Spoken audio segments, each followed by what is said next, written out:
Miris, tabungan istri umroh ludes dicuri suami untuk selingkuh, kerap ngamuk jika tak diberi uang.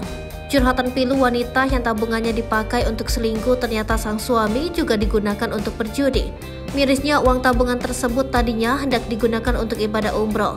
Wanita tersebut bercerita bahwa dirinya kerap meminjamkan uang ke suami, lantaran sang suami selalu memaksa meminjam uang hingga marah. Suatu hari, sang suami bercerita bahwa ia terkena musibah bisnis bersama 3 orang temannya. Mereka perlu uang puluhan juta untuk mengganti kerugian kepada seseorang. Didorong rasa iba, ia akhirnya merelakan tabungan haji dan umrohnya dipakai sang suami. Sampai-sampai wanita itu rela menjual beberapa perhiasannya. Namun ternyata uang tersebut digunakan untuk senang-senang bareng wanita lain alias selingkuh dan juga mabuk-mabukan. Aib lain terbongkar, sang suami ketahuan korupsi hingga ratusan juta di kantornya.